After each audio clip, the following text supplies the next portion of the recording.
আসসালামু আলাইকুম এভরিওয়ান। আজকে আমি শেয়ার করব লন্ডন আমি কিতা কাম করি। আমি লন্ডন আসলাম 2023 নভেম্বর মাসে কেয়ার ভিসায়। সো আপনারা জানেন কেয়ার ভিসায় যারা আইসন তারা অনেক কোম্পানি গেছে কি অনেক কাম নাই, অনেক তুরা কাম দের কোম্পানি।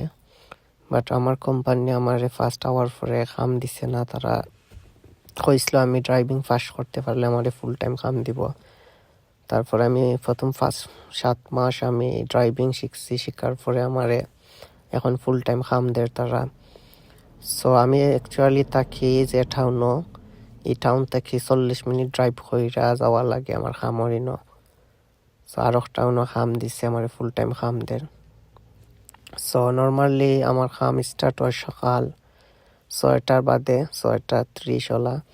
সো আমি আমার ঘর থাকি সকালে 5টার দিকে বারোই এবং 5টা থাকি রাইট 8টা 9টা, কোনোদিন রাইট 10টা হয়েছে কাম শেষ করতে করতে। বিকজ আপনারা জানেন কেয়ার ওয়ার্ক যে নাইটর ক্লায়েন্ট সকল আসেন তারা কাম শেষ কইরা নাইট ডিউটি শেষ কইরা যাওয়া লাগে। সো অনেক লেটও কাম থাকি যাইতে। অ্যান্ড এগুলো হইলো ডোর টু ডোর কাম। আমরা যারা বেশিরভাগ সব আমরা company door to door come